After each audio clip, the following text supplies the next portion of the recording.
Hey everyone, happy spooky season. Joined here by Crimsonclad or Arachnid-clad, as it were, right now. And I'm an anonymous person, but you don't know my name. I'm a shadowy super coder who, of course, is a big fan of Monero. Check it out. That's how you know it's a costume. Yeah, boy. Yeah, that's how you know this is anon as fuck. Yeah. Sorry, I can't F-bomb too much or YouTube will demonetize me. But I'll say, I think you can if you do it later in the thing. But yes, I am hella anon, and it's Halloween and spooky season, and Uptober and Downtober and Sideways Tober. But yeah, Rocktober. how are you? How have you been these days? I'm surviving. The horrors persist, and so do I. I don't f with leverage, so I came out of Uptober, Sidetober, Rectober in okay shape, if we're being honest. But Yeah, so I mean, I've had the blessing of being in a roughly sideways price action ecosystem for many years, and so hmm it's just like a lot of the budget and things that I've done have been in the sort of like the $20 to $35 range the whole time, and it's just like whatever. And then October, as we'll discuss over, has been good for my side of the things generally, and so that's good. But funny enough, I did know some guy popped back in the Dash Discord at some point and was like, "Oh, I'm sorry. I've been quiet for a while because I've been embarrassed to face you guys. I lost like all my Dash because I was like playing the market and it just didn't work out and I'm so embarrassed. You still love me." And I'm like, "Dude, you're fine to be in no, here." I mean, no. You're still welcome to be here and use it. You're like, of course, like there's nothing, but also that's kind of a, we'll have to get to. Do you remember the Cadena thing? yeah, absolutely. There's Did you? uh there's quite a few that are just surprise dropping out of the game, or maybe not surprise, but no notice. What is it with heavy hearts? We're letting everybody know that we're shuttering operations. Yes, I think we're up to like four now in the last 2 weeks, 3 weeks. yes, and I'm pretty sure I did cover or mention the Cadena thing on another show, but I do in the pre-show here. I do have to just recap that like this is like bull season. It's like the bulliest this market shall get this year. And then at some Dog point year. we're like right at the end, like right at the top, you go broke. Like not middle of the bear market, like the top of the bull market, you go broke. And then the rumor, again, unsubstantiated as far as I know, is that they leverage their ops budget. They leverage. I had thought about it, but now that you're saying it and we're here and we're discussing it, well, that sounds a lot more possible than I had initially thought. Geesh. And as I pointed out, the only reason I'm willing to entertain these rumors is because it's not the only crypto team that I know that did that in the last year. That was the Kujira team, which now is part of the Rune Rajira ecosystem. They got folded into Yeah. the Thorchain thing, but they leveraged their ops fund. Now, in their case, they did it to make the ecosystem look like there's more TVL, right, than it was, and they just got screwed from that. But I don't know. Maybe Cadena was trying. They were running out of money, and they were like, "Let's try to get some extra to like keep going." I mean, it's Rectober. entirely, yeah, it's entirely possible. And I mean, it's one of those things where we have this discussion a lot where blockchain ecosystems, DAOs, DATs, whatever you want to call them, are looking, if you're sitting on a pile of money and you're not sure what to do with it, we literally are in a time where DeFi is more functional than ever. And you would be silly not to try and, leverage some of it. But if you're going whole hog, especially into a sector of this space where there's crime, heckin' crime, like that's been October's number one, export crime, then you are Which, going to by get the way, wrecked. I hate to say it, but you just inspired a new T-shirt idea It's where crime. we just have like I don't know, SBF, CZ, like a bunch of these people all like this. It just says heckin' crime. Heckin' crime. Well, so there's a Yes. Twitter account that's been dormant for a while that I used to love, and the handle is just like, ooh, it's crime with like four O's. And they would just go around Twitter, and anytime they saw somebody like SBF tweet or whoever, just somebody tweeting about like, oh, here's a new investment opportunity, they'd just show up and be like, ooh, it's crime. And I don't know Yeah, why, but every time I it's saw like it, it what's brought his name? delightful. Like do you remember Inverse Bra? Yeah. It's He like the still gets same tagged type in of thing. everything. Yes, exactly. If you know, ooh, it's crime shows up, then maybe reevaluate your life choices. I don't know. Come back, ooh, Yeah, it's there crime. was We love you.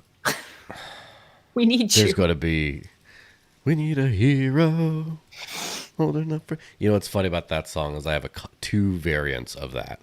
Two crypto variants I play on the Of show. course you do. The Of one course you is do. we need some crypto, but the better one, which will only come out once in a while, is we need a meme coin. We need a meme coin. We I don't mean, need I a meme hate to coin, by the admit it. way. We don't need We it, don't. but every now and again, every now and I'm holding again, out for a meme coin till the end of the dip.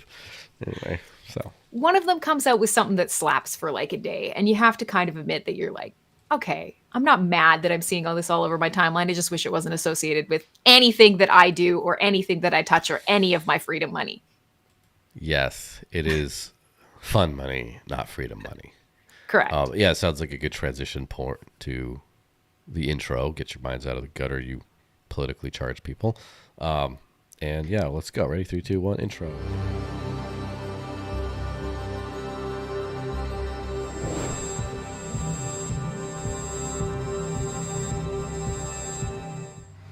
So, hey everyone, welcome. This is the Digital Cash Rundown, episode 209. Stockton 209, motherfuckers, what's up?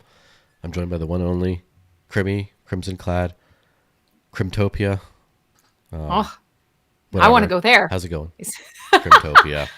I'm doing okay. I think the way I described it in the intro was the horrors persist and so do I. But it's also Halloween, so that's where the horror is today. Life is not that bad. The crypto space is interesting, and we're going to talk Yes. about it. Well, absolutely. And of course, the big news I have for yourselves, I've flipped teams. I'm a Monero guy now. Yep. And Truly frightening. truly frightening. The Truly. horrors persist, and so do I, for I am the horrors. And definitely, mommies and daddies out there, if your little girl brings home someone who looks just like this, yeah, let them in the house. Why not? So, let's go to Coin ATM Radar, right? Great segue. This podcast is very proudly sponsored by Coin ATM Radar, which of course supports Monero. When buying crypto with cash, an ATM is a much more reliable and safer place than meeting some rando on the street and getting stabbed or other kind of way of dispatching of you, which could happen. Be safe out there when you're buying your Monero. And unlike an exchange which could freeze your account, you truly do own all the crypto you buy. So with Coin ATM Radar, you can indeed find crypto ATMs and other services where you could buy or sell cryptocurrencies for cash, which is known as paper Monero, by the way. On their website, you can search by coin, address, if the ATM supports selling as well as buying. And you can also search by geographical area, such as country, state, or city. And you can compare actual current fees across different ATMs. To find out more, head over to getmonero.org, coinatmradar.com, which is coinatmradar.com. And shilling completed. So I am a paid shill for Coin ATM Radar and Monero, just so you know. So yeah, now that's out of the way. Let's talk about privacy season, spelled SCN, of course. This is obviously I've been deep into this kind of stuff, but why don't we just get your perspective on this stuff in the last month? Because it has been basically since October 1st. The length of October has been this thing. Well, what's your outsider or insider perspective? Again, no one knows which encrypted corns you might have. Well, that's just what I was going to say is you'll never be able to tell. But honestly, I'm a huge privacy proponent, and a lot of people don't always realize that because I work also with a protocol that specifically is meant to build voluntary public identity. And for me, these are two sides of the same coin, privacy coin even. Mm-hmm. But if we're talking about real and true privacy, it's a must. And so it's really interesting because how many years do you think have gone by while we've been doing this where people are like, privacy isn't enough. Privacy isn't enough to sell a coin. You know, the cypherpunks that started here have always wanted it. We've always moved towards it. We've coded towards it. We've leaned towards it. We've tried to keep our OPSEC up. But as we've moved through the last couple of cycles, and as many projects have tried to draw in retail, obviously we've given up a lot of the privacy aspects. And a lot of people said that's not a good meta. We need the what do we had? NFT summer. We need the DeFi meta. We need the casino meta. We need the SocialFi meta. But privacy, that'll never sell coins. Well, get wrecked, fuckers. Mm-hmm. Yeah, You can bleep that absolutely. later if you have to. That's fine. I mean, this is the worst they can do is take away my money, which I never have actually gotten a payout from the YouTube side of things at all. So take away what I've never had. That's true. So that's okay. X is still going to monetize me. Elon doesn't give a flying spider. You know, I gotta say, your X troll game has been immaculate as of late. Well done, you. Well, thank you. I have these. This is what I would call gingerly trolling because some of these have been they've been a little, I would say they cheeky rather than trolly Yeah, because that's I fair. could get I had this sock account that I used and for many years that I haven't in a long time.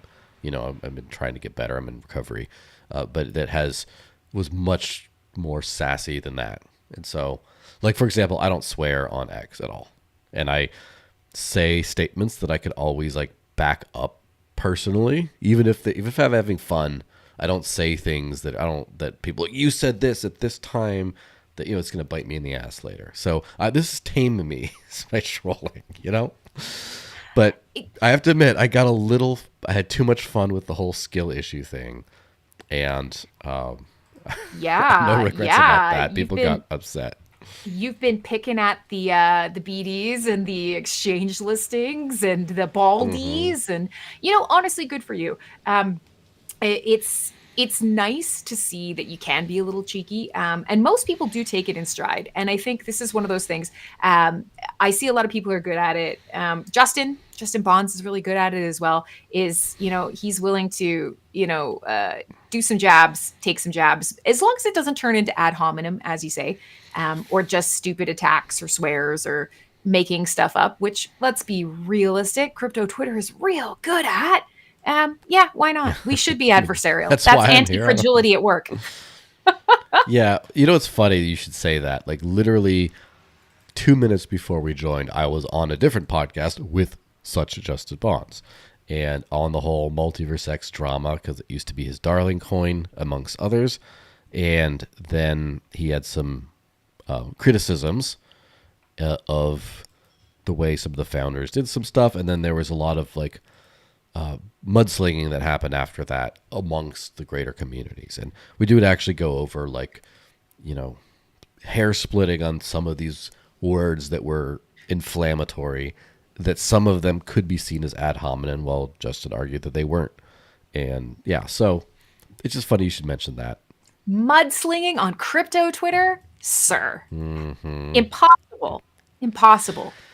Full of Yeah. absolute adults. Well, what's funny is Well-adjusted adults. it is funny. Like I I've always tried to be more of one of the adult voices in the room to a certain extent, Oh dear. but a lot of that changed the last few years where I've sort of embraced it a little bit is that this ecosystem is very in a lot of ways childish and immature, but it's very fun and very spontaneous and unrestricted, and the fact that that culture has made it all the way up, it's like so again, this is going to sound political, but it's not at all. If you watch the social media accounts by the White House, i.e., the strongest government on the planet, Hmm. it is immaculate. Like a lot of the stuff that it's making the jokes about, but like for example, just a clip of old Daddy Teabag going meeting in Malaysia. There's these dancers greeting him, and he's doing dance to, and they're playing the Maui Wowie song, Maui Wowie, with it, I mean, and they're just as, posting that on the official White House account. It's as a just wild. gamer, the Halo posts from the last couple days, I, Yes. you know, a small part of me is like, golf clap. And a small part of me Mm-hmm. wants to table flip because I'm like, leave my Yes. alien bug shooting out of this, you bastards. But the You- reality is, you know, whether you like it or not, whether you are politically affiliated or not, the understanding mhm. is that, and this, I'm gonna not go on a big rant here, but this comes back to these things that I'm super passionate about. We're sick of slop. We're sick of, you know, spun content. And over the last couple years, especially, there's been this sort of like drive, especially on crypto Twitter. That's not the only place it exists, but it's the Mhm. bulk of our echo chamber. There's been a drive on crypto Twitter to be more professional, to emulate LinkedIn. And, you know, there's been a real divergence. There's been a fork in the road. And some of us have chose the less trodden path, and that is just cultivate a real personality. And so sometimes, yeah, you're going to be cringy as hell. Sometimes you're going to show whatever your niche autistic interest is. And the best of Mhm. us can spin that into a genuine voice. And it's becoming more and more and more important as time goes on. And especially now, as content creators, whether we like it or not, that's what we are. Uh, that we're going to be outsourced. Like, you know, my little friend here is one thing, but pretty soon you won't need me at all. You'll just ask Grok to make a much more attractive version of me who will, I don't know, bungee jump off the verge while reading out whatever chart is plummeting at the same time, right? Like that's how this is going to go. But people are getting sick of it. And so this trolley playfulness and these sort of Mhm. personalities are legit and they're the future because it's how we tell humanity. Yeah, it's real. But you have to say like the entire reason that this whole like it's raw and real, like this kind of like fun immaturity kind of thing. Mm. And I'm glad that crypto's trying to clean itself up, but I'm also glad that it's never going to go more than halfway. That we've Oh, sort of like elevated the bankster scammy nonsense to like a world where you could just say wild things like whatever Mert shit posts about all the time. It's like that's one of the paragons of finance there right now. And like, ugh, okay, that's there you go. And then just the memification of like to where you even have like Brian Armstrong and people like that talking about like the bald superpower. Like if you I have like have a bald man running your thing, it's like a superpower. And like just all the memes, I think it's healthy because it creates this accessibility to the people here. It's just some rando shit posting instead of your esteemed chair of the Federal Reserve, hallowed be his name, and then all this not like where now instead you just get to like call him a scammer for the Fed's tokenomics things, or just say when pump because he won't lower rates or whatever. Like there's something democratizing about that. And by the way, this is a global phenomenon where you have. yeah. Sorry, I didn't mean to do the the thing, but global phenomenon where you have like Nepal with the Discord revolution, the Gen Z Discord revolution, and then as far as I'm aware, same thing happened in Madagascar just now as well, Mm. where you're having a lot of these like youth organized movements that are very like tied into like maybe gamer culture or like just those kinds of elements, like the pure democratization kind of thing, where memesters and shit posters rule the world. So yeah, I mean, we've been in worse places, I guess. Well, yeah, if you have something to say and you're figuring out how to grab attention, that's all that matters. And frankly, given the quality of the timeline in the last little while between all of the sort of incentivization to yap, quack, snot, I don't even know what half of them are. Honestly, I would much rather have a bunch of kids who are annoyed with the way things are going, having a good time. And then, of course, all of us old, elder internet, you know, I don't even know. I'm Mm-hmm. Grandma Crimmy to most people, allowing us to join in as well. It's way better. It's way healthier. Mm-hmm. You know what's funny? Just when you're calling yourself Grandma Crimmy, an actual grandparent joins the live chat and says hi. So yeah, this is the Digital Boomer Network right here. This channel, at least we'll call it. But so the pumps, the privacy pumps, as it were, thrown up on the screen. This post by Sean Bowe, who's one of the kind of wizards on Zcash, especially the long-term scaling protocol of Tachyon. Anyway, he just posted the price chart, so it shows the market cap ranking, shows Litecoin at 20, Zcash at 21, Monero at 22, and then Shiba Inu at 23, for example. And he says, I've been waiting for this moment. Zcash has flipped Shiba Inu, but there's so much more work to be done. Let's go back to building. So it's just like it's sort of like a classy post, but also mad disrespectful, because in a very respectfully disrespectful because it's the omission of, everyone knows they're talking about Zcash pass Monero. That's the one that got passed on market cap ranking, which means whatever. But just the not even mentioning thing could either be seen as like a very classy, tactful thing to say, or also super disrespectful. So probably a little bit of both, right? It's the sign of a good insult when you're able to kind of interpret it in a way that makes you even more mad. That's how you know it got under your skin, or it's really well crafted. Is like, is this about Monero? Is it? I don't know, but I'm angry about it. Like, hell yeah. That's how you know you did it right. Yes, and my quote tweet on that or whatever says, materially, this flippening means nothing. Both Monero and Zcash are valuable sovereignty tools. Who cares about the whole NGU ranking? But it'll be telling who's crying and screaming about it. And boy, there's been some crying and screaming. Monero Manlet Meltdown. It's the triple M. Yeah. That sounds like a monster truck type show. Like a Monero Manlet Meltdown. Sunday. Yeah. I'm here for it. Someone has to do that. We have so many of these memes that need to turn into memes or shirts or something. We should have a folder. Just a folder of like patent pending. Yeah. We'll open a store and only accept like crypto. Patent pending.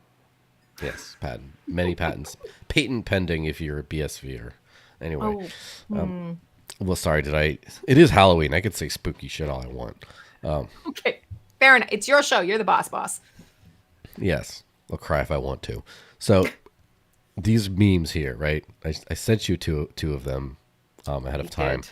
This one is posted by Boston Zcash, who I can neither confirm nor deny if I know this individual.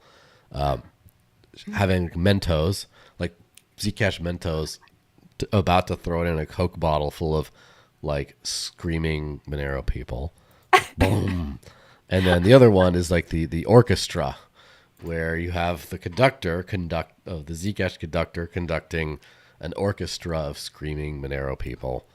And yeah, I mean, I have to say the response has not quite lived up to that hype yet. There's been some salt, but it's been kind of muted. I think it's kind of more of a, what is it, like bargaining? No, what are the phases of grief? It's just yeah.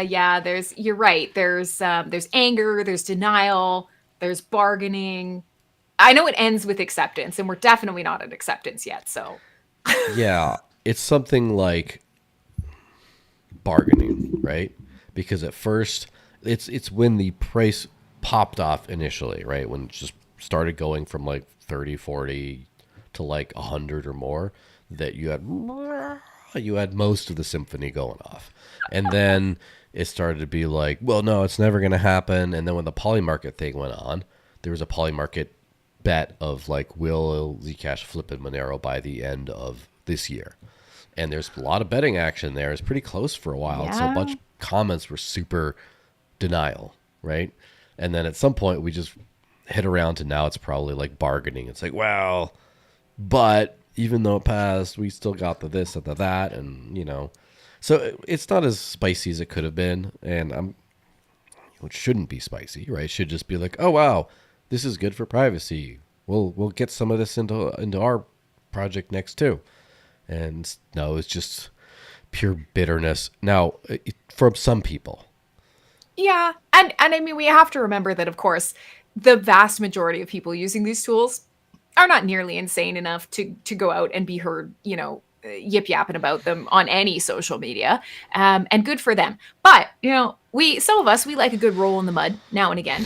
And it's important. It's important to just let people get it out, right? But ecosystems, especially in the crypto space, are really used to that as well. I mean, since time immemorial, since Satoshi was banging two rocks together, people have been, when number go up, can't devs do something? So if they're not turning on each other, then they're absolutely turning on whatever product they feel is the next immediate closest threat.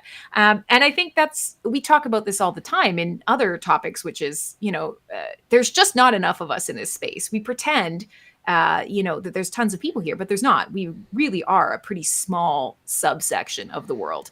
The people who already get crypto are here. We have to go get the people that don't get crypto. Otherwise, it's just going to be the same X, thousands of us ranting at each other in the void.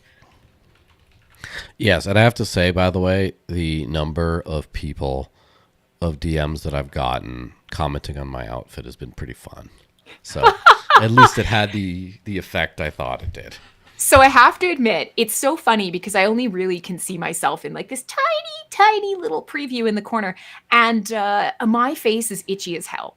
So the power of the human brain is something else, because I may end up just changing from this spider friend who is totally, definitely real, absolutely 100% Halloween. I have the best spiders, but I might change it because I'm actually feeling it on my face. And Yes, I have to it's say starting to freak me out. you're selling it well, and I don't think you mean to Wait, sell it well, I'm because not. I notice It's the mental. reaction as the spider goes by. You're like, ugh. It Like, is. yes, It you was lied like, to oh, yourself enough. this is the best sort of option for Halloween mask. And now I'm kind of like, oh God, I could just see it out of the corner of my eye and like, ah. So Hmm. it is. There you go. This is, what is that? You die in the Matrix, you die in real life. Well, the spider on your face in the Matrix is actually, your body's going to make that spider on your face in the real life. So I just got to Hmm. figure out how to turn that into like the crypto in my wallet in the Matrix is also the crypto in my wallet in real life. Can the devs do something? How do we? Devs could probably do something, but the thing is, will devs do something? Is is crazy. You know what's funny also? So on this whole thing, obviously Zcash versus Monero, they're beefing, whatever. Things happen. The funny thing is the Bitcoiners have Mm. not liked this, right? You've had so many people. You've had so many people from the Maxi camp, whether it's Alex Gladstein or Lynn Alden or whatever, freaking out about this, about Zcash's rise, and yeah, it's wild. I'll bring up some of those things, but what do you think? What do you think about the Maxis taking note of this, of what was not even a top 30 crypto until relatively recently? I think it's a Streisand effect sort of thing, but I also think that maxis are really unsettled right now because they're also going through their own little civil war. Like we're also having the knots and core pop off is still, she's still popping, she's still simmering, and it's just a mess. Like the more I look around, I'm like, oh man, like you don't have time to be paying attention to the outside until you guys just get your own shit in order. But again, this is any ecosystem. I'm not super surprised.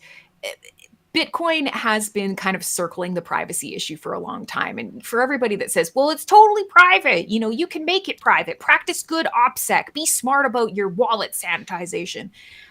There's a difference That's between tough. privacy and, well, there's a difference between privacy and anonymity.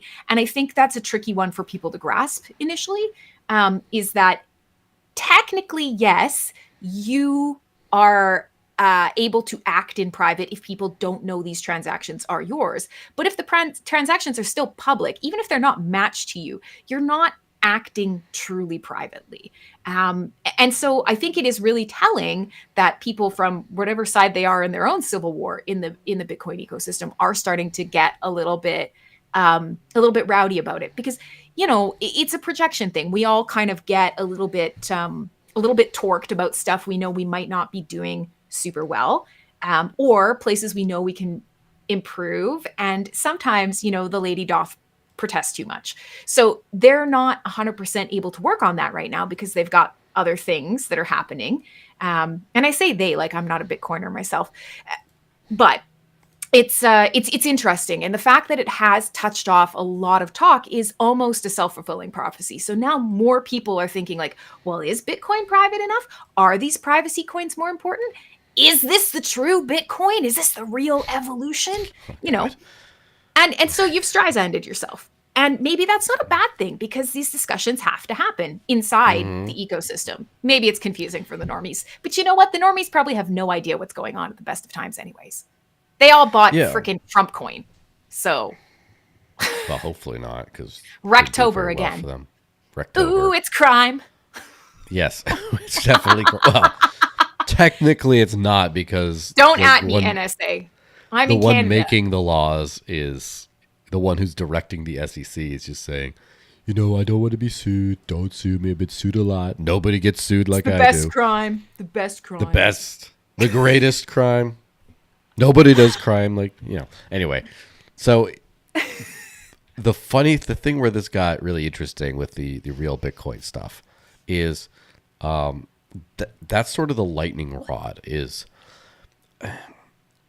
for whatever, for better or for worse, probably for worse at this point. That's just my cynical opinion.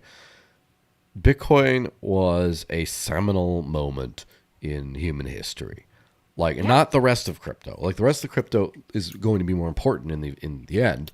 But as far as like for those who are truly aged like myself, like 2001: A Space Odyssey, when they go to the monolith, boom, boom, and like that whole moment is like Bitcoin. When Bitcoin landed, everyone's like, "Oh my god, it's this thing!" And then nothing was different. Everything's different, and so people get really religious about Bitcoin.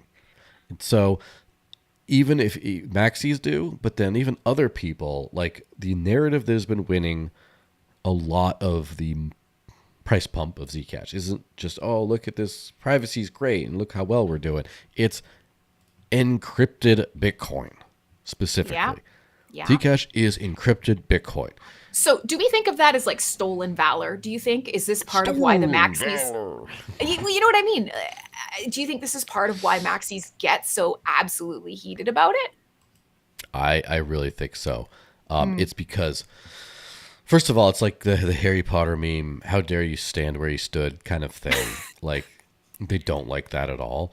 But also, the entire value of Bitcoin is wrapped up in it being this, like the monolith that like changed everything.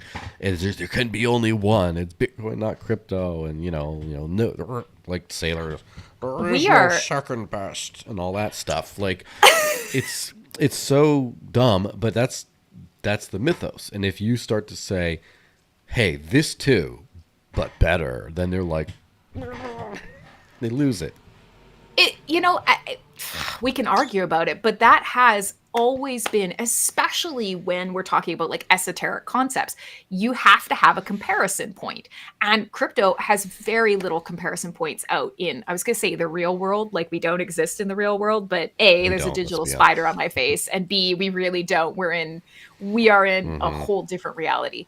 So you do. And we look at this from politics to products to sports teams to, I mean, literally Canada and the US constantly pointing at the other and being like, well, at least we're not those guys.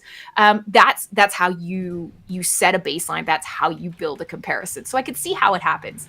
Um, but at the same time, it's silly because again, we are splitting our numbers so badly. And I don't think there's anything inherently bad with somebody owning both things. Yeah, but that's crazy talk.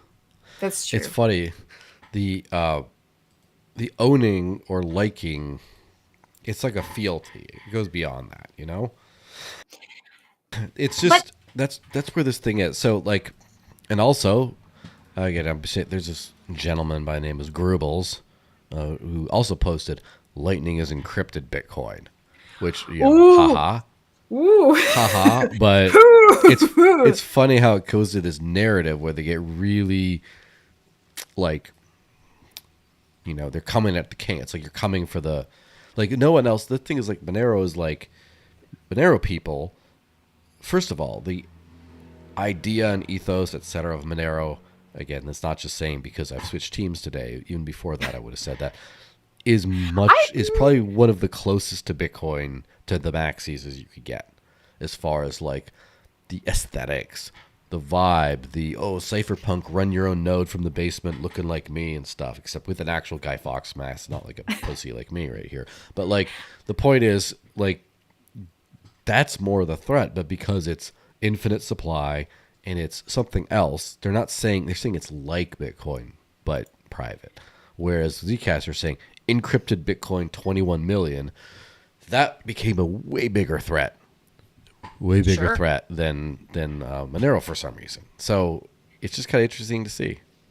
Well, and we know like a good story and a good analogy is so important to marketing, and whether we like it or not, whether we are intentionally doing it or not, the way we discuss things, the mythos we put behind things, going back to your talking about like Bitcoin's appearance being almost a religious moment for most of us, that this is how mythos happens. This is how culture develops. The way that we talk about something shapes culture, and we're just seeing the result of it now. Is oh my God, my idol is being threatened, and for me personally, I have mad love for Bitcoin. I don't think it's cringy to say that, and I know these days that that's pretty like 50-50 chance whether you're going to meet somebody on crypto Twitter, blockchain Twitter that's like, ugh, Bitcoin, Dino Coin.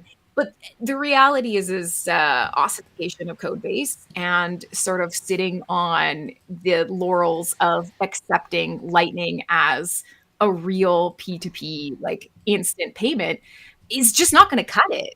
Mm-hmm. And I can say that while still also really loving Bitcoin. So I'm kind of glad, honestly, and I think we should be. Anytime another coin that actually has principles that make sense starts moving up the ranks, great, cool. Like we've got somebody on our heels. If we're really going to consider it a competition, now we have a worthy competitor. Let's fucking go, fam. That's the way it needs to be looked at.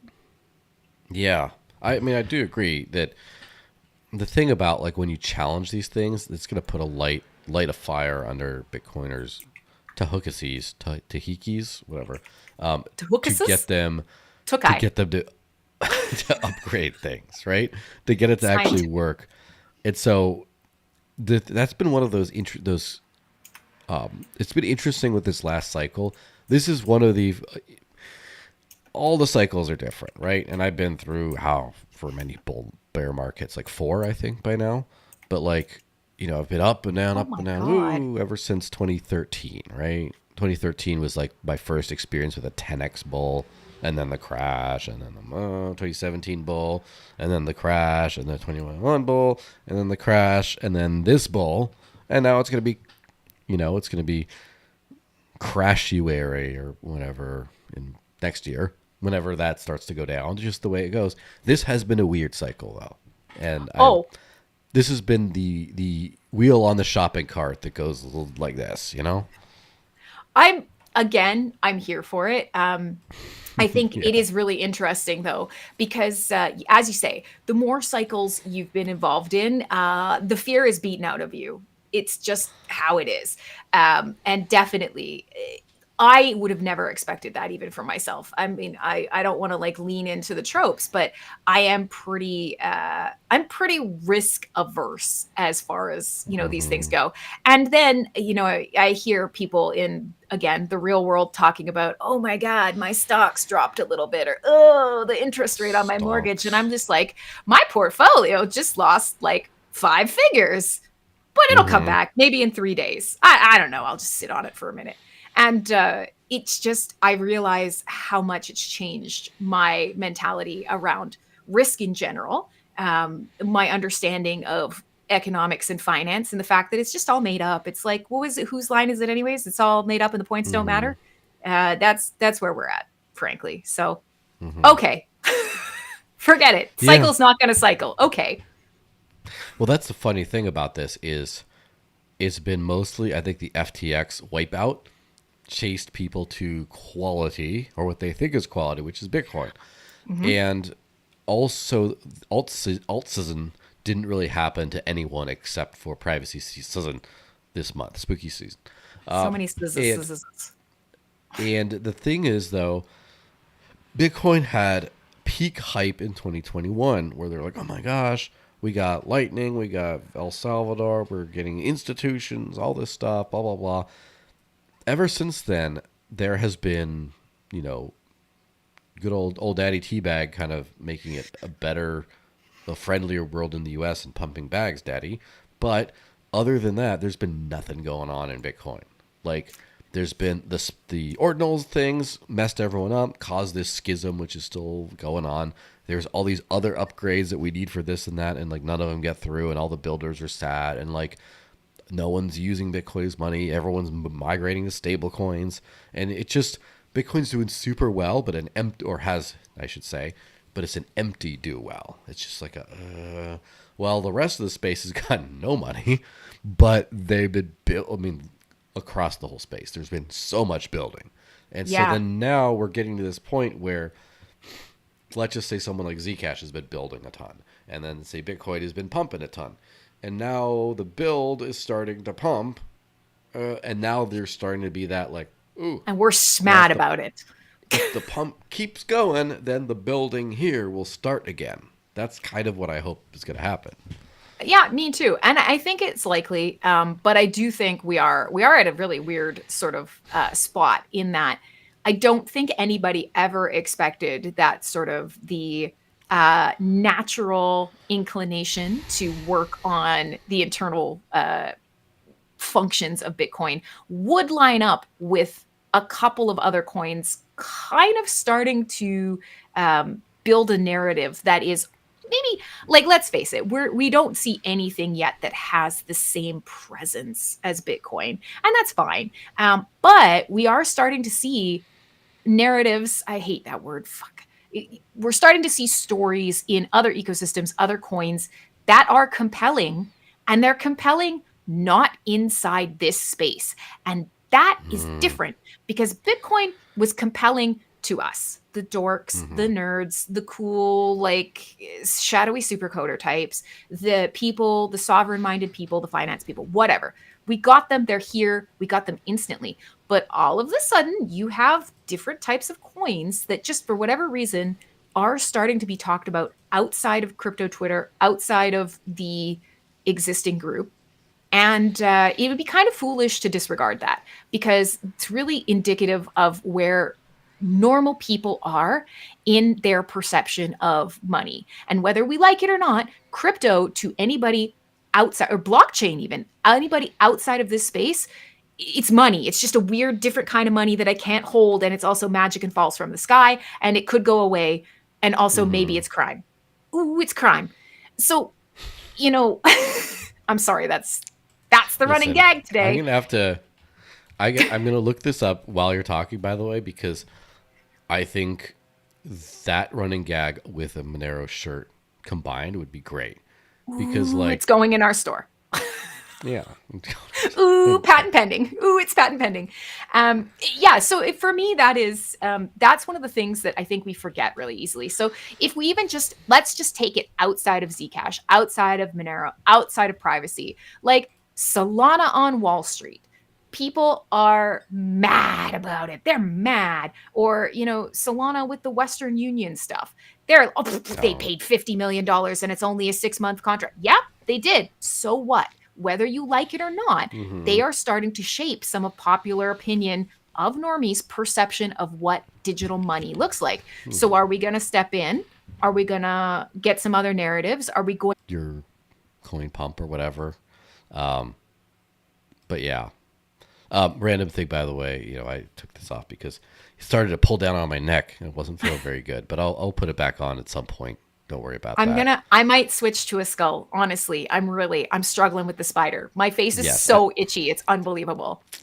there's nothing quite like itchy costumes that like you have to take off at the end of the night. You thought it was a good idea to go as the Incredible Hulk, but now you're half naked, painted green, and rubbing off on everything, and like, Right. eh, Right. it's like one of those things.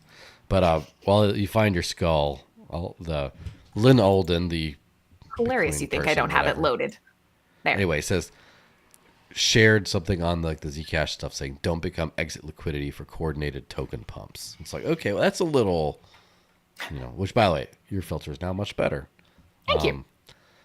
And one of the funniest things, and I have to apologize in advance for what I'm about to do. Or not, well, no. There's a friend of mine, Paul Brigner, who works for the Electric Coin Company, so therefore in the Zcash world, and he got into a beef with Gladstein, Alex Gladstein, or whatever, the Bitcoin guy, and he kind of crashed out a little bit. And it's like there's few things more entertaining to me than a seemingly unprovoked crash out. Like he like this Gladstein dude was talking shit about Zcash because Maxi, and then Paul was like, "Oh, you work for the Human Rights Foundation, or you care about human rights. Let me like humbly come to you and say, I don't know if he said that, but don't you think privacy is very important? I think that this could actually like really help these missions and things like that." And then Maxi was something like "ew shitcoin" or said something like typical Maxi, but then he took it like really poorly. Actually, I have to send you the thing because it was a meme that was funny. He's since deleted this, unfortunately, but Paul Oh, responded by saying, "I offered you a truce. You're a shill. This will be the end of you." And I the love flaming that sword is a drama. nice touch. Yeah, so because it's like the harbinger of doom there. It's like like that's like that's like angelic avenging angel like type of language, not like I this was will gonna be the say, end of you. can you imagine saying that in real life to someone, like at the grocery store Hmm. when they cut you off with their shopping cart? This You will be will the rue this day. This will be the yes. end of you. This will be the end of you. Can you imagine just saying that someone cuts you off, or they it I reminds mean, me of that. actually, now Do that you we're remember discussing Review of the it, Day? That do you remember like that kid in that dorky looking kid in the suit who reviewed fast food stuff? And oh his yeah. quote was, "My disappointment is immeasurable and my day is ruined." Because he didn't like the food or whatever. That's that same energy. I just thought it was funny. So I do hope Paul takes the teasing in stride because it's very funny to me, and I still think he's a great guy. No idea why he got so worked up about that thing, but You it just said the thought that was a thing. hilarious thing. Yeah. Yes. No, I mean, and a small part of me does sometimes wonder, like, ooh, are you taking yourself that seriously? And maybe we need that. Like, I think everybody who's watching, and you obviously know me well enough that I'm a very unserious person in general. Mm. When I need to get something done, work wise, whatever, very serious. But overall, I'm clearly a very unserious person. And I do Why I'm so sometimes, serious. there's probably, if we're being honest, there's probably one of those. Hmm. I'm not going to go looking. It's close Um, enough. yeah, I mean, again, it's a Hmm. little bit yassified. I got some killer eye makeup going on, and the heart is a bit on the nose. But, um, anyways, I do sometimes move around the space, and whether it's in person or it's on X, let's be realistic, that's where the bulk of the tweeters are. I sometimes think like, did you read this? Did you read it to yourself in your own voice and hear yourself? Like, cause like this is real serious right now. You should Mm. you should read that back. Just think about it. It's not Think about always what this you've done. serious. What is it? This will be the end of you. This will be the end of you. Yeah, I mean, it's It needs to be in my lexicon for every day. like and so by the way, the X stream cut out unfortunately. I'm just gonna type that in Oh, there. wiener X stream. stream cut out. Use YouTube. Just gonna hit that, and I will of course re-upload this thing to X. I must have overloaded the computer, unfortunately. It's because we were talking So about crime. yeah, ooh, it's crime. Ooh, Maybe it's that will. crime. But also like this, the thing is like it's not the the drama is funny, of course, but just the It is a little choice of bit. words of "this will be the end of you" is very funny from a dramatic thing, but also confusing. What does the end mean? Like, what will end? What like? I'm trying to connect the dots of like why you're saying there's going to be an end, why and how, and some of the maxis in bad faith said he's threatening him, and I'm like, Absolutely not. he's But I absolutely think not, but it does sound a little serious despite. agreed. I just think it's one of those things. Like if somebody were to say that to me, it almost feels like basically you've said this and now everybody will shun you. And it's like, I'm sorry. Have you seen our space? People say things that are absolutely hard R retarded every day, and they're Mm-hmm. completely fine like 14 seconds later. You Mm-hmm. know, that doesn't mean that if you say enough and it piles up that it can and will be used against you, but that's the price you pay. But no, people say really dumb things that should be the end of them all the time, and they're completely fine. So it's pretty hyperbolic language, but what you got to get your point across somehow, don't you? Yeah, absolutely. It's funny enough. Crypto Coin Mindset on the YouTube thing says X booted you because you're speaking too much truth.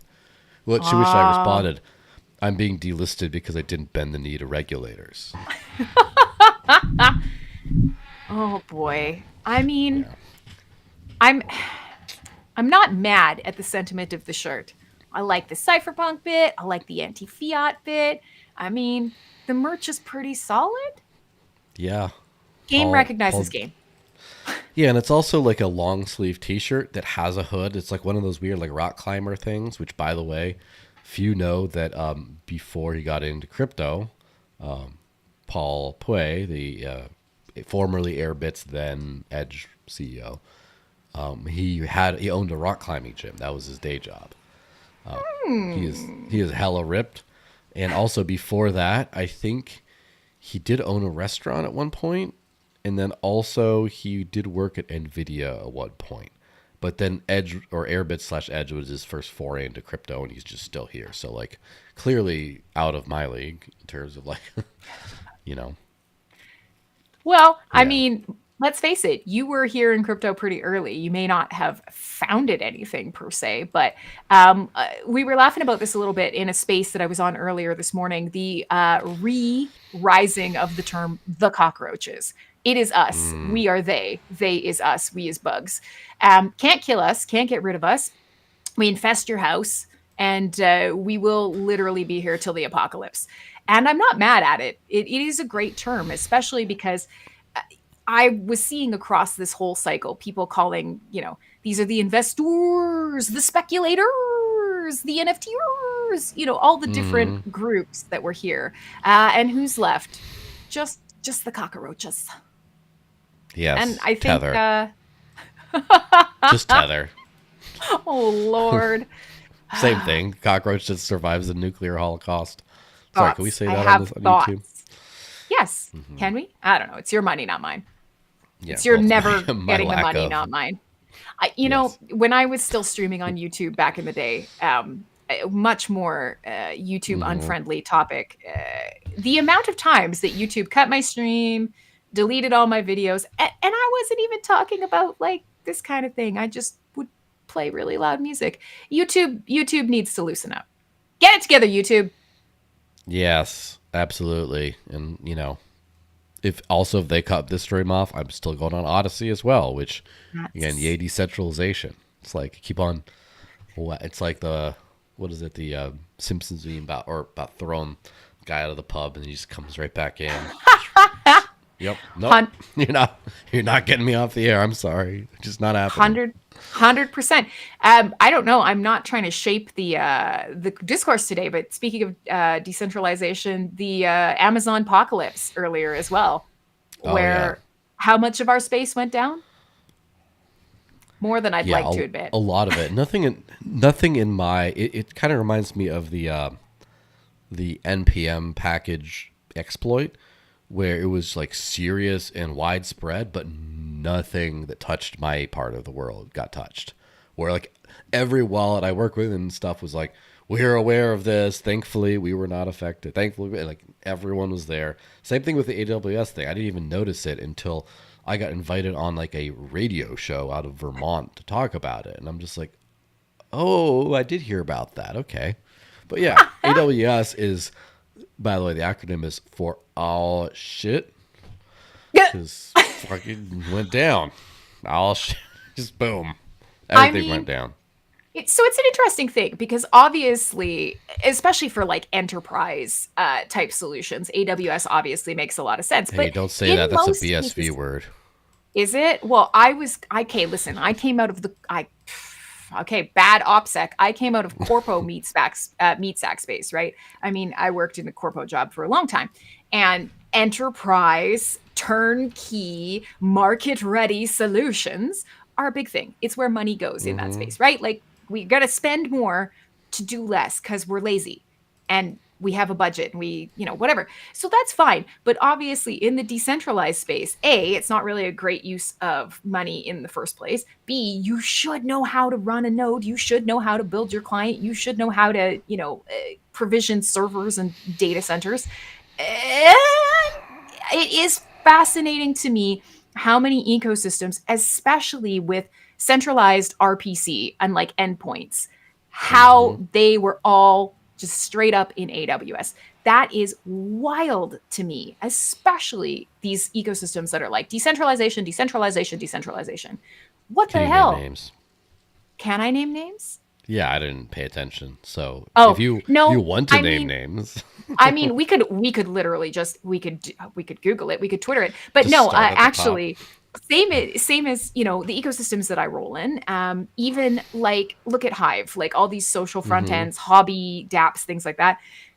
Nobody had any clue. Nobody even noticed because everybody's willing to provision a server, run a light node, spread out where they're making their queries to, all sorts of things, and absolutely zero impact whatsoever. Mm-hmm. I think it's really interesting. But yes, I do think there were quite a few chains, and I'm not picking on Solana, but I know that they definitely had some impact as well. And I'm sure all of the manlets are going to at me now and say that I'm lying, but again, I'm just going by what crypto Twitter was sharing. Okay. What was the magical combination of words? Was it Monero, Manlet, Mayhem, or what was the other M word? Monero Madness. Manlet meltdown. That listen, I'm gonna have to write that one down because I almost forgot it. Meltdown. Monero, Yeah, Manlet, Meltdown. yeah. Sunday, Sunday. It's so I funny. was gonna say something so rude, but it's so out of pocket. I'll save it for later because it's also a piece of the elder internet that has nothing to do with what we're talking here. But Yes. it is a good old monster truck memory that I will share with you later. Yes. So that is so. I have to say something in the spirit of international cooperation as well. I about half of my business is done with Europeans, and so or the Europoors as I like to call them. I don't know if they I like thought you were that. going to talk about cooperating with Canada, and I, as I am. the sole No, no, no. representative of Canada, was here I'm too. getting there. Like Okay.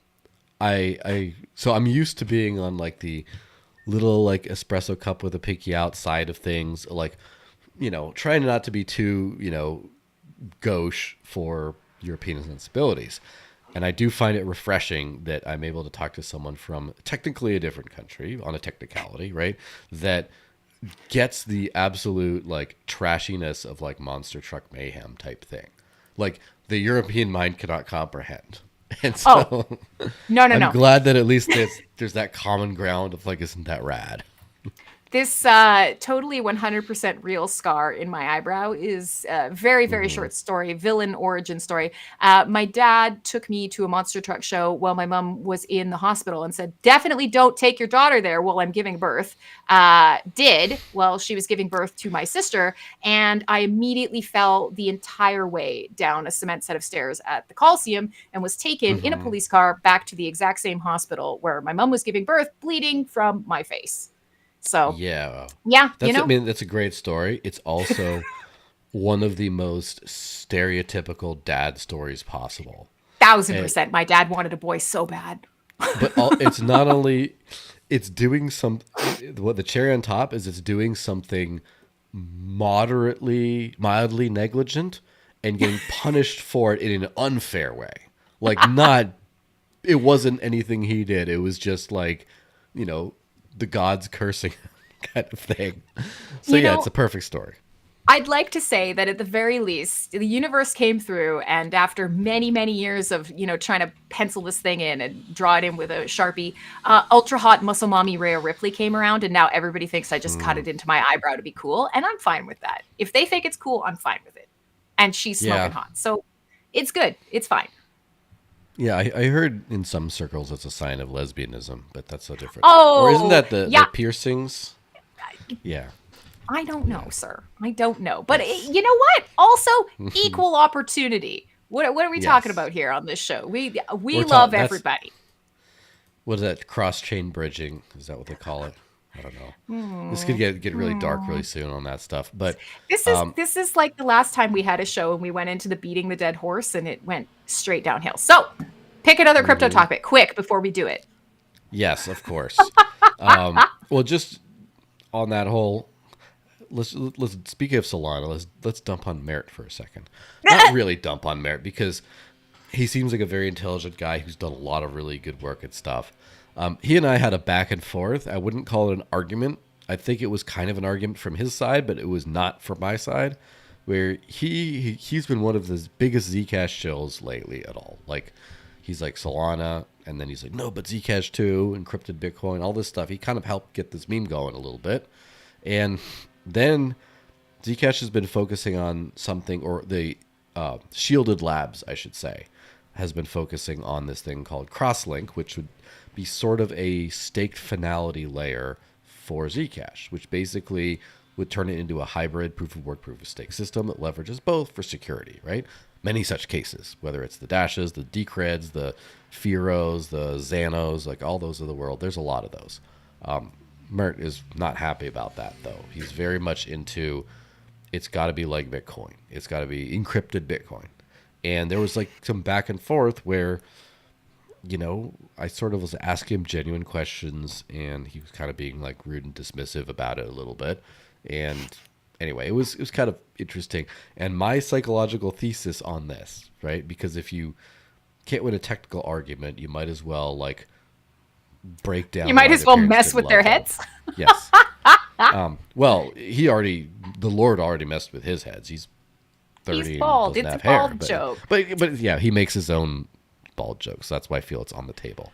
But no, I kind of feel like again, Bitcoin has this righteous ethos where I have been calling maxi scammers for like a better part of a decade now. Like you can't hurt me. Like You are I consistent.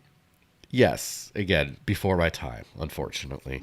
But the thing is, Bitcoin I still just has spilled this my like, coffee.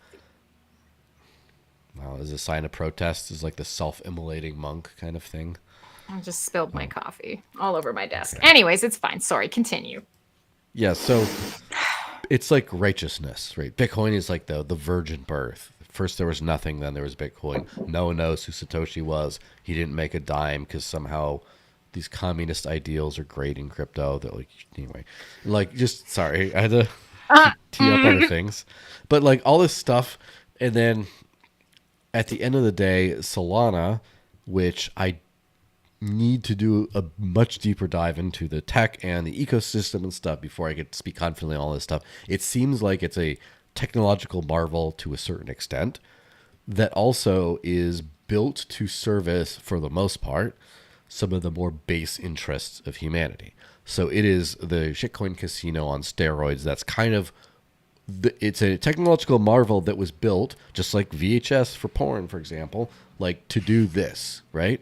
And Yeah. so there's the technological marvel side, and I think at the end of the day, protest though he might, Mert may feel in his deepest soul that he himself is a bit of a shit corner. Now, I wouldn't think he is necessarily because he's building really cool tech that will be used by millions and millions of people for lots of things, including Western Union, apparently, allegedly. For 6 months.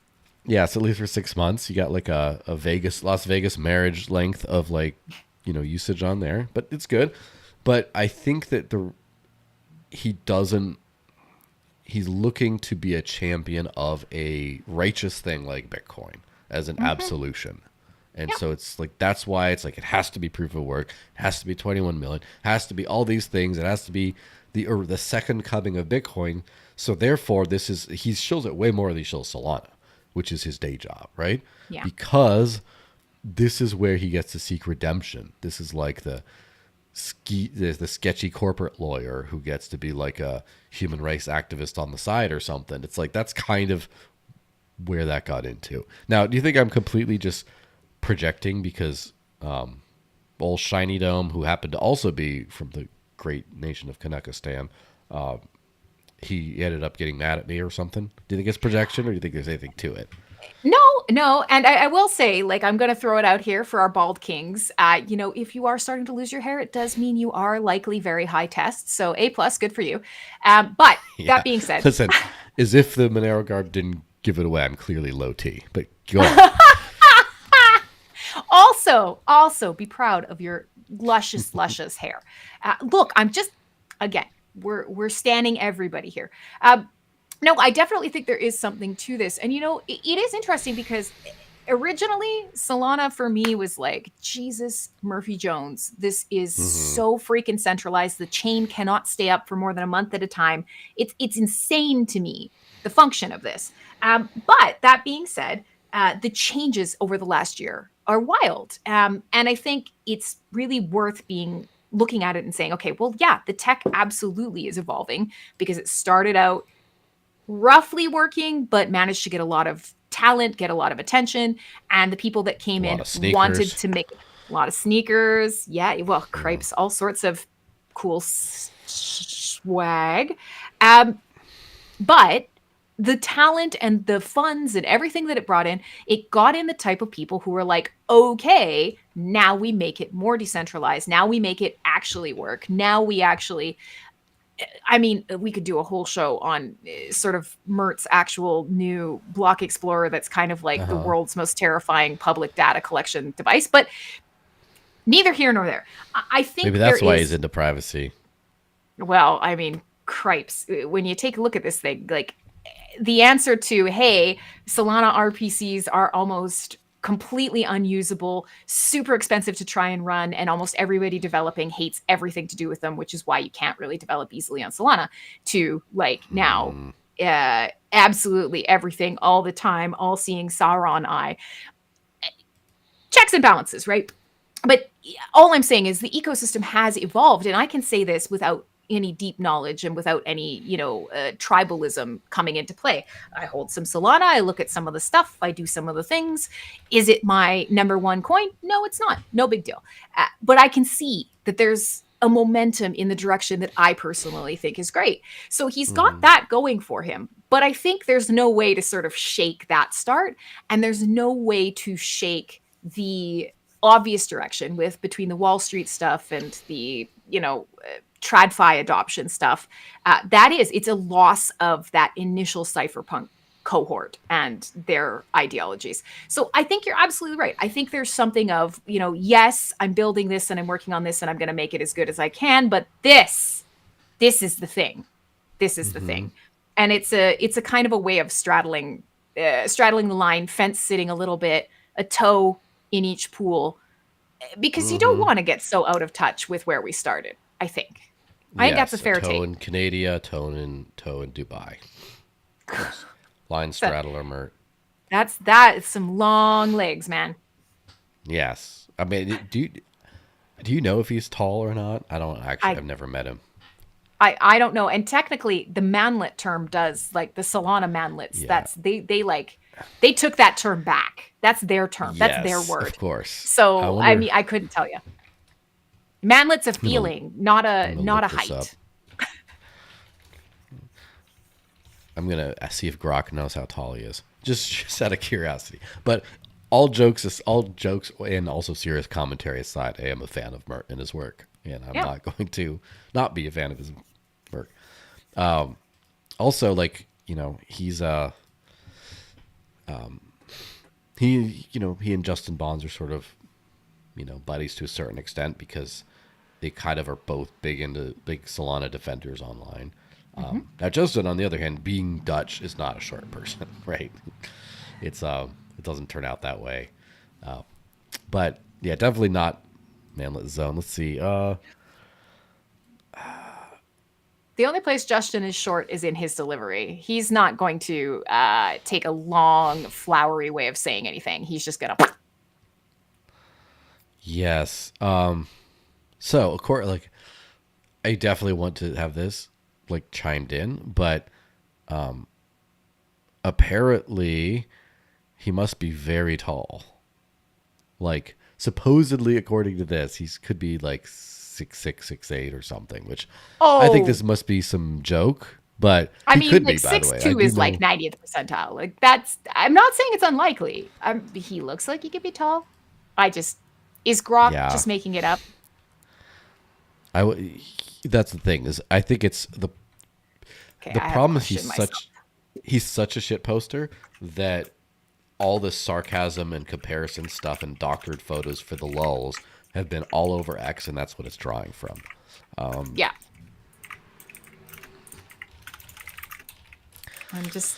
I'm asking Grok, based on what you know about me and my personality, what height energy do I give off? Hmm. We'll see. He's thinking. Yeah. 5'8". It's Interesting. I'm 5'7". So close there you enough. go. Oh, bad Yeah. OPSEC. Okay, well, anyways, because I'm gonna get, one of those internet guys who does the thing where he like finds something in the room that he can Oh, size out, Jose and then Monkey. like, yeah, yeah, yeah. Hey, I'm So Jose there you go. Monkey, and I found people who wish to be found. And then he looks in your little thing. Yeah, I mean, could be one of those. But like, as far as I don't know, I'm not gonna tell people how tall I am, but We're in the it's weeds, very man. obvious. It's very well. Yeah. It's very obvious if you go to conferences and IRL things. I will, however, say for sure I'm taller than Brock Pierce. That's all I will say. You know, I don't know if you've seen that guy, but man, that's I have, he. and If you know what I'm saying, he wishes to welcome you to Munchkin Land.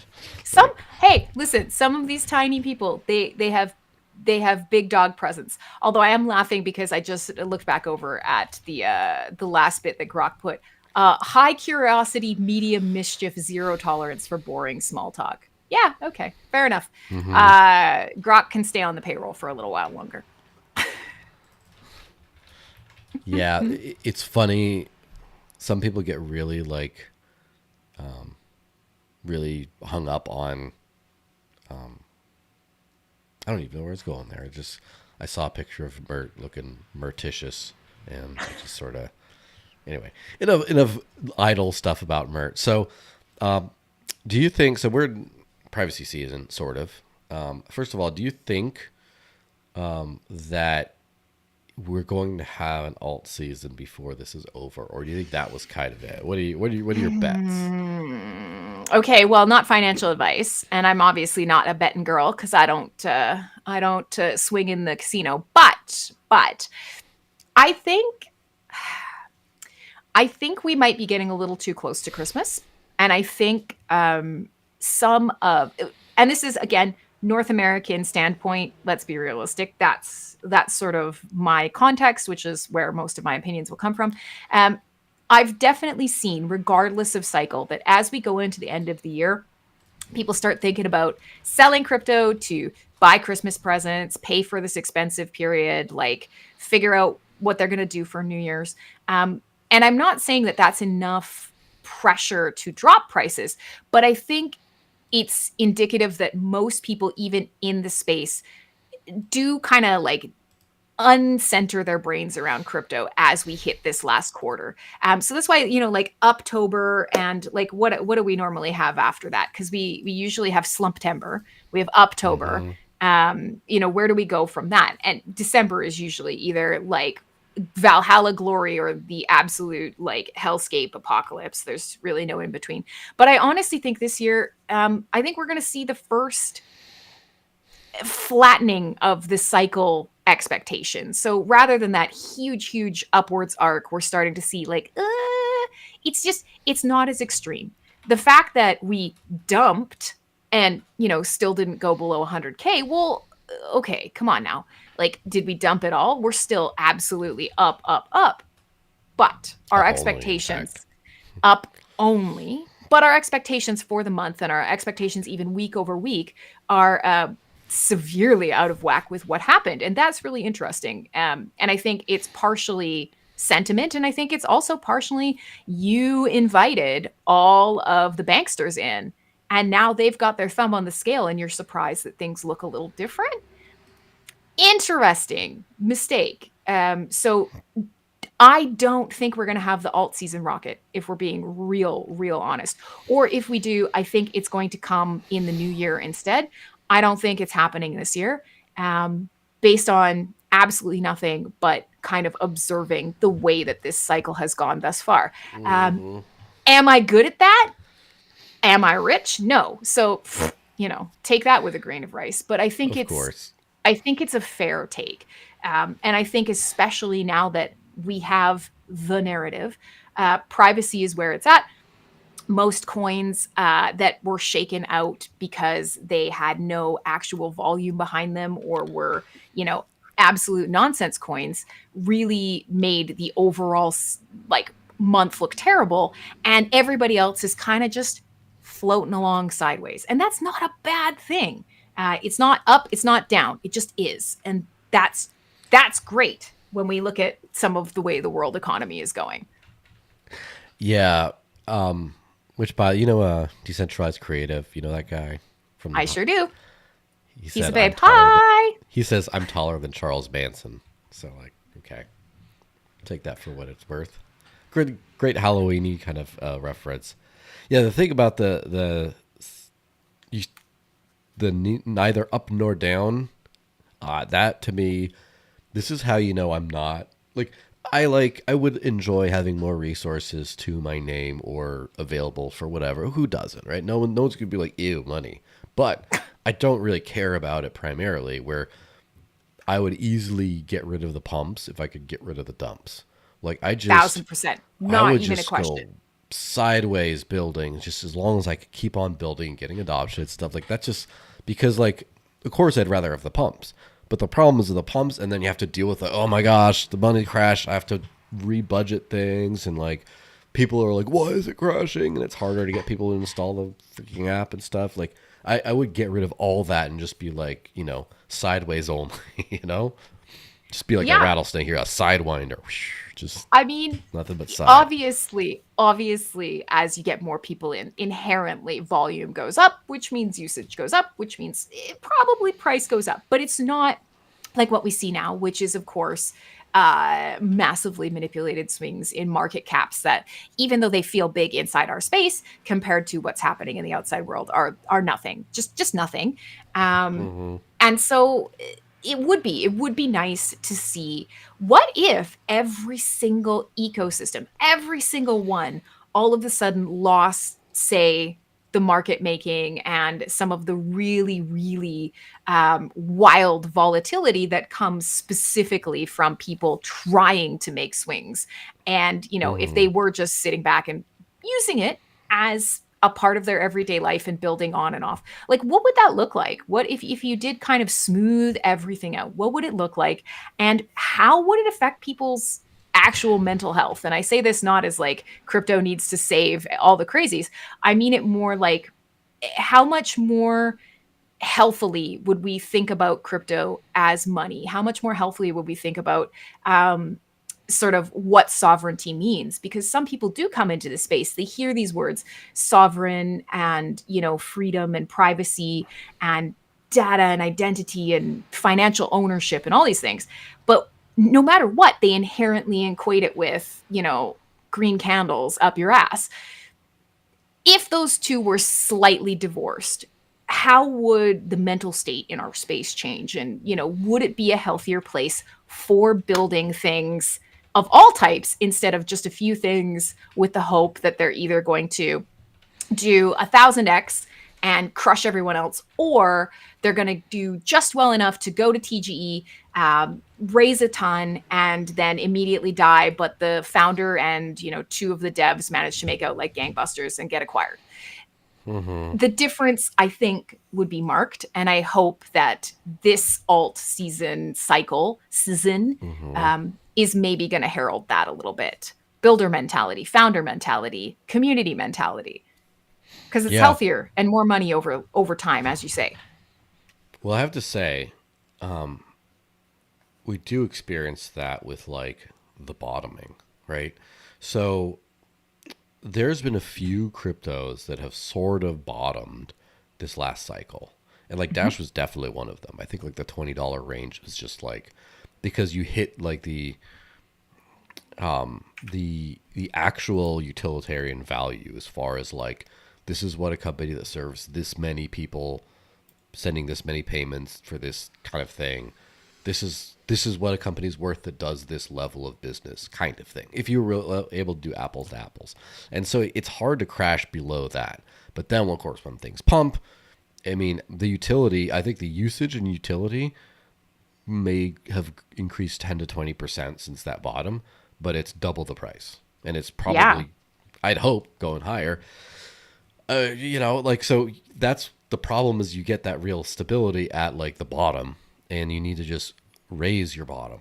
On the other hand, Are you saying the we need to get digital our asses up? yes, ass up, ass Noted. up for ass up for the culture. That's Krypton, I right? literally thought you were going to say ass up for Harambe. Okay, fair enough. Who's to say that's not the culture? You It know, is truly the culture. I have to interrupt our regularly scheduled programming. This is not going to be aired, but I just want to send you an image because I did. Yeah, I got it generated. This is what it got. So just this will be our in joke broadcast on air. It's the You one, could huh? tell. Yes, that's the one thing. But yeah, so as far as like the sideways act, so the Digital Gold Foundation has been doing some of these fair value comparisons, and so fair value for those who don't know the kind of investor term type thing, it's just sort of like an apples to apples comparison. So like anyone who watches those house flipping shows, they're like, oh, what are the comps? That's what the comps are. Like is Yeah, if you have yeah, a yeah. you have a house in this neighborhood that is this many square feet, is this, that, and this is what it goes for. The house across the street, slightly smaller, but this and that, and if it goes for 10% the price, either something is horrendously wrong with that house, or there's just a price discovery moment there. But over Hmm. time, it should do that. And I've kind of also characterized this as like everyone was going to vacation in or holiday. Canadians say vacation, right? Yeah. I Okay, mean, just checking. I've never thought about the difference between the two. I think it's probably contextually how it's used in the sentence. Yes. You go Which on vacation, you take a holiday. one thing that cracks me up is that green like long suggestive looking vegetable in the US is known as a zucchini, which is the Italian name. And in England is known as a courgette, which is the French name. Is this And like in eggplant and aubergine? yes, Okay. but it gets weirder because the Kiwis, the New Zealanders, call it a courgette, but the Australians call it a zucchini. That threw me for a loop because I thought the Australians would have the English version and not the American version. Or if they had the American version, so would the Kiwis, but they don't. So, like, I stayed up way too late, just like I'm spinning around in my head fascinated on by that your one. knowledge of phallic vegetables. Yes, that That's could some be. pretty That's useful all the time we have esoteric for tonight. knowledge. That's all.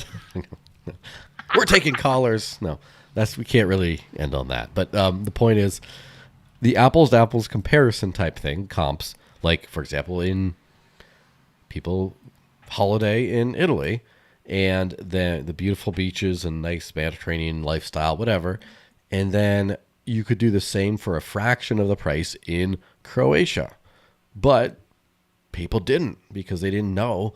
Once it got discovered, now the comparisons are it's much more comparable in price to the two Yeah. vacation spots. So that's kind of the fair value idea. So if you want a fair value apples to apples of something, like if Bitcoin's benchmark where it was valued versus other assets, all these other assets are criminally undervalued. I'm kind of like, I agree, but I kind of take the bearish take on that, where these other assets that are bottomed, they're where they should be, whereas Bitcoin is like 100 times higher than it should be.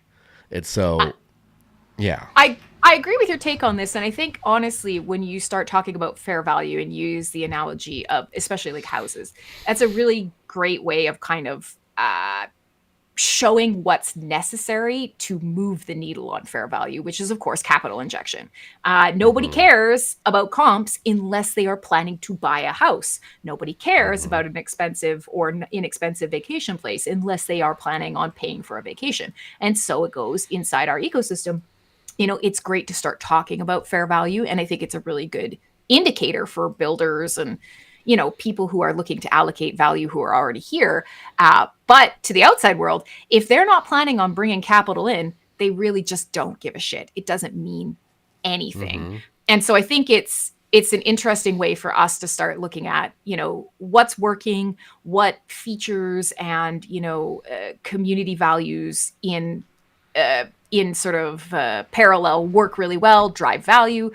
What is not as important, or what was a one off, or, I think again, Mm-hmm. it's just a set of indicators for us to kind of change how we think about what we're building. I don't think that it translates outside of this space. And maybe I'm wrong. Maybe honestly I Mm-hmm. could be. But I don't see that as a convincing argument if you were to go outside of the crypto Yes. space to somebody on the street and be like, "This coin fair value should be 15 times, 20 times where it is. You got to buy it now." I think we've kind of passed that, and the Mm. skepticism around the crypto space is going to make that even if it's super super accurate, is going to make that an ineffective tactic. Yeah, absolutely. And the thing is, like, also you come out with like fair value, like blockers, like what is keeping something from being there. And a lot of times it's like information.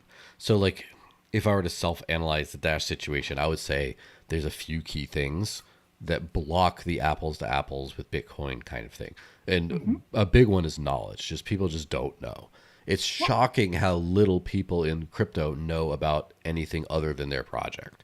Even the very Yes. smartest people. I'm always like, even Mert, good old Mert, Monero Meltdown Monday Mert person. Even he, which he was swinging his knowledge around on X and stuff, he showed that he does not know anything about, or very little, I should say, about hybrid consensus models. He has theoretical knowledge as a very smart technical person, but he doesn't know that these are very well established things that have been around for, like, in the case of Decred, like almost a decade.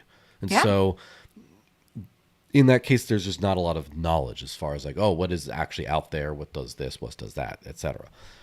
Just like people are like, we need like an algo stable. I'm like, well, HBD has been around for a while. Like, no one knows what the hell that is. But if they Yeah. did, they wouldn't. They'd start there and then say we need something different or whatever.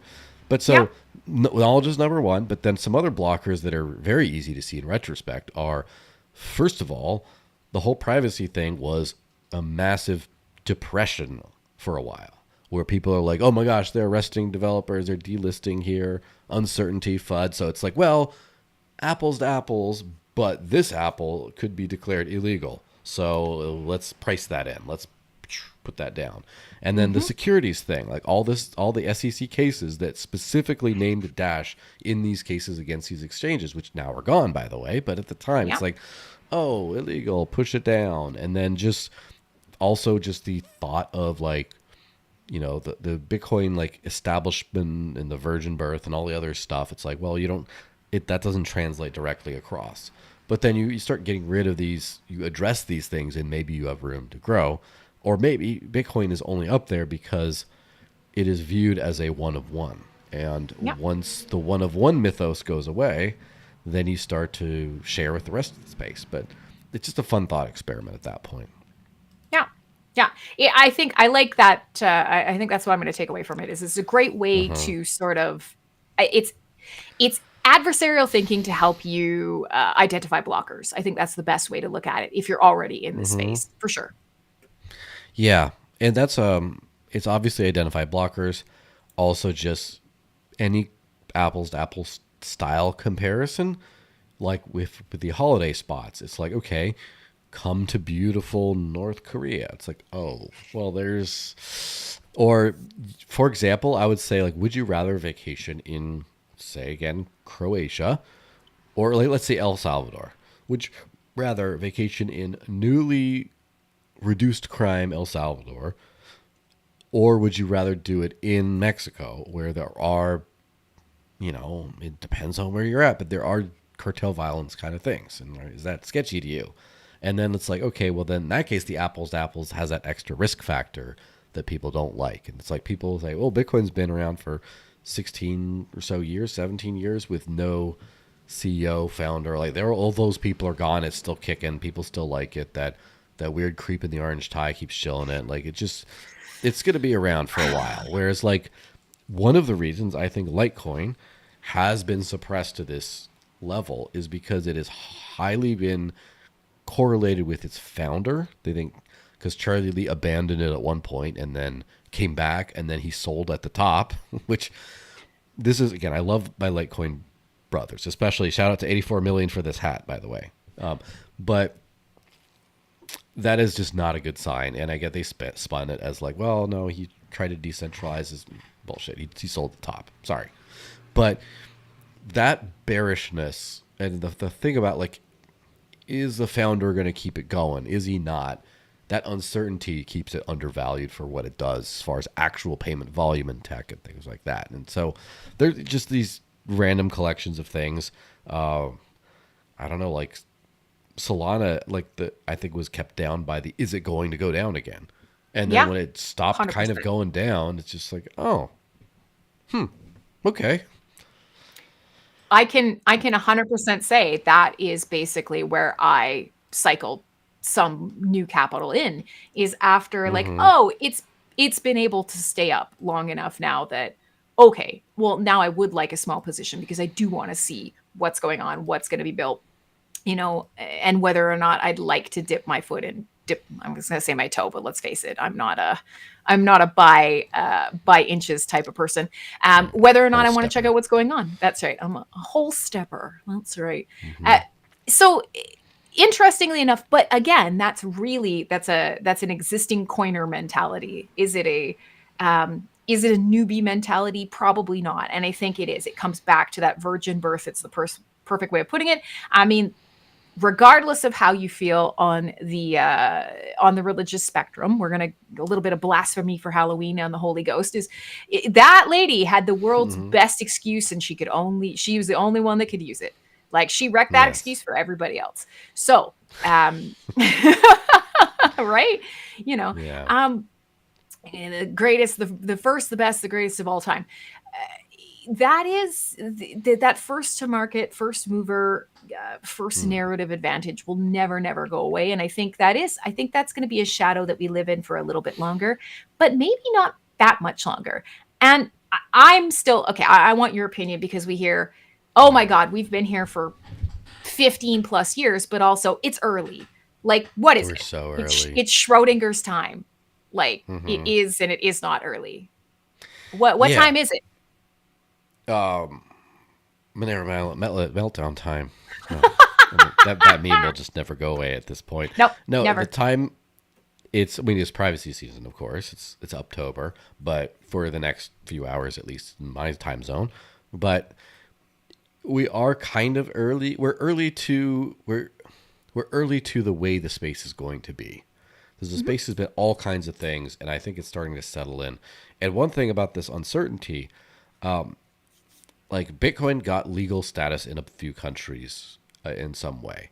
And then it had very little crackdown in, after it had some crackdown when it was like the only show in town. But when the crypto space is there, it's kind of like everything else the SEC is going after everyone, but not Bitcoin, for example. And I think it was Xenu, which shout out Xenu if you're watching, probably not, but but on the show, Monero fellow, who was saying like, which crypto is the one that the governments have attacked the most? And I was like, Ethereum, because think about it. Which open source developers have been arrested and thrown in prison? Tornado. There's been a few, but mostly Tornado Cash, Ethereum by count. And then which decentralized protocol was officially sanctioned by a government entity? Tornado Cash on Ethereum. The SEC went after projects. Which chain were most of the SEC lawsuits attacking? Ethereum. But so you have all that. Here's the thing. here's where we're still early, but not for long. Yeah. The Genius Act passed in the U.S., and I'm sure there's been Canadian versions, and of course Mika in, you know, the Europe and stuff, which I'm annoyingly dealing with, and I know you are too. Yeah. All that stuff is it's kind of established. The Genius Act is a stablecoin act in the U.S. that just says basically, amongst other things, banks can issue stablecoins now, and so therefore you will be able to get your stablecoins from your bank and dex it into whatever the hell token you want. Fantastic. There's another act called the Clarity Act that was passed in the House that is in the Senate right now, and the Senate is Banking Committee is proposing their own version called the Responsible Financial Innovation Act, I believe. But it's all that's just like the big. It's like the Gringo Mika, right? The Yank Mika. Got it. So a big part of this, the part that I really like, is the decriminalization part where it says it Yes. enshrines non self custody as a right, and it says peer to peer is protected. You could peer to peer transact without intermediaries, and you can even sell peer to peer, and all this kind of stuff is awesome. But the big thing is how are we going to treat crypto assets? Now the Clarity Act, I believe, just generally says decentralized ones are commodities. If they're too centralized, they're a security that the Securities Exchange Commission does. The RFIA has a breakdown of four categories, where, from my understanding, it's a draft piece of legislation. It's not out. It's not even like up for any votes yet, but it's a draft piece. But as far as there's tier one is a just completely commodity. Tier Yes. two is a mostly commodity, but if it has some centralized elements like Ethereum is in this camp because of the ICO, Yes. you could only the founders or whoever can only sell up to 100 million a year before anything over that is considered a securities offering now. Then there's a hybrid, which Solana qualifies as. And even though Solana might be more decentralized structurally now than it was before, there's a ton of like pre-mine VC stuff, and that Yeah. puts it in this hybrid SEC CFTC or Commodities and Futures Trading Commission or Securities Exchange Commission hybrid thing. And then you have things like unfortunate, unlucky XRP that is would be considered clearly a security under this. So even though they Yes. won a court case that said secondary sales of XRP are not securities, that was under the previous legal system where this new law would be like, guess what? Now they are. Suck it. Like, so all I'm saying is in this thing, there's so much like people don't know if they're going to get the crap suit out of them for launching these projects. And all Yeah. that uncertainty that doesn't exist for Bitcoin really is just squishing down on all these projects. And then once you have this criteria, there's very few. In fact, in the top 12, according to some basic grokking, there's only, of the top 200, there's only 12 tier one assets. And it's just a very short list. And so I'm sure, I don't know what Hive's at or whatever, but I think if you expanded that to like 300, Hive would probably be at a tier one thing where it's just like the, there's going, there's probably going to be, no matter what actual bill is signed into law, a decentralization premium. And Yes. so all those old coins, the Dino coins that are still around and kicking, are going to be top of the pack again. And then we're going to start to see all this like even out, and then it won't be so early anymore. Yeah. Yeah, it's true. It's funny that you talk about all this stuff that's happening in the US and that Canada is probably right there. And, Mm-hmm. it's not surprising that absolutely it is not. Um, and that is something that, much to my chagrin, is I'm hoping turns into an opportunity, but I suspect not so Mm-hmm. much. And I learned this the hard way. I went to a tech conference in Toronto earlier this month because I wanted to see kind of what was happening in Normify. I wanted to get a feel for what the people who think they're at the sort of forefront of disruptive tech without the blockchain are thinking about blockchain. And it's where I really started understanding just how far Canada is behind. It's Yeah, I don't think it's that's just rough. it's a little Canada, but it's mostly not just Canada. It's the rest of the world. Well, oh, for sure. But I will say, like, one of the things that I think is really interesting and is going to change, hopefully, quite quickly. Maybe I don't know. Like, Daddy Carney, Daddy Trudeau, whoever Daddy is at current, I don't pay too much attention because I Let's put don't a respect Y in them. there. A Yeah, daddy, whoever daddy. Deity. No, Mhm. no, coming from That me, that it's feels different. gross. Nope, coming from me, Yes. can't do it. Is that we actually don't have a sort of overarching federal level authority on this, which means we don't have federal level policy guidance. It's actually in the Mm, hands of each of our provinces, which is could be scary. again, well, it's ridiculous because it basically means that even if every single province agreed, you would still have to choose one to kind of start from and work outward with, and it could mean that any federal policy that is developed could, impact all of them differently, even if they all roughly agreed on how they want to handle things. And what it's done now is it means that things like Coinbase and a lot of our sort of crypto entrants who are doing things right and really pushing policy forward in the US are coming to Canada and being like, what the fuck, guys? And right now, Alberta is leading the charge on that. So a lot of Coinbase, especially, is moving out of Alberta, but we also work with a number of exchanges and services and things like that who started in Quebec, in Montreal, super crypto centric Mm, town, who have had to leave, who cannot function. And they're specifically are incredibly persecuted just for being involved mm. in crypto. So, I mean, it might be the Just rest of the saying, world. like a few dozen miles south is good old New Hampshire. Yeah, I mean, I Saying hate to say it, but like go for the freedom. Beef. I mean, also, who wants to be in Quebec? Uh, but you don't even I get the digress. clout of being proper French. Like, No, no, no, no. It's their dude, mumble and French. there are some Quebecois probably watching the show right now, so I apologize after the It's fact. fine. But I spend on and off at least like 3 times a year there. So, I have my love, but at the same time, I recognize that culturally and politically, it is not friendly to crypto. Even though a ton of people there are madly, madly, passionately in love with trying to drive crypto forward, and their country is fucking them. And I mean, the US also is mhm. pretty good at that. But where I was going with this, to not take it too much on a tangent, is I hope and I believe that this kind of void, as the US pulls away, and even the Euro pours try and get it together, the void hopefully will allow us to leapfrog in that we have no policy whatsoever. So there's nothing, like you say, no ruling that happened once that we're now going to change the law and accidentally overturn. We literally are going from zero to here's what everybody else is doing. Do we want to like boing over that?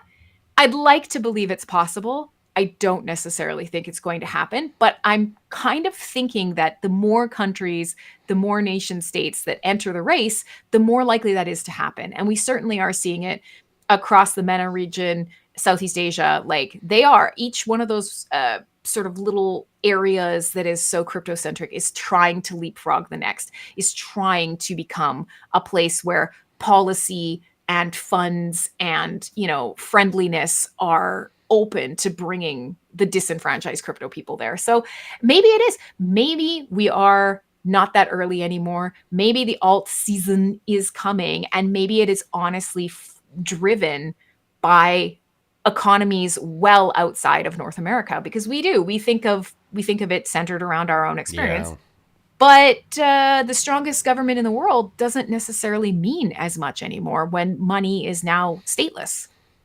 yeah, it could be Murtistan. Dubai Murtistan. could be, and they definitely tried.